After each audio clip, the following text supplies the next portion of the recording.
How to check word usage in AI Sonic.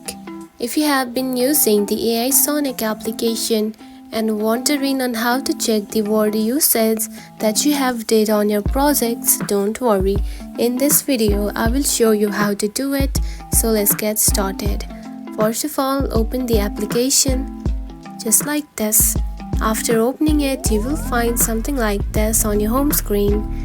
Now tap on to right button at the bottom, select it. Then here you can find the write and generating option right here. Now simply tap onto this box and enter the title or keywords of your article just like this and tap on to done. And now from here on the length section right here, you can simply check the word usage and you can simply add the length of the words according to your preference just like this by sliding the slider to your right or left just like this.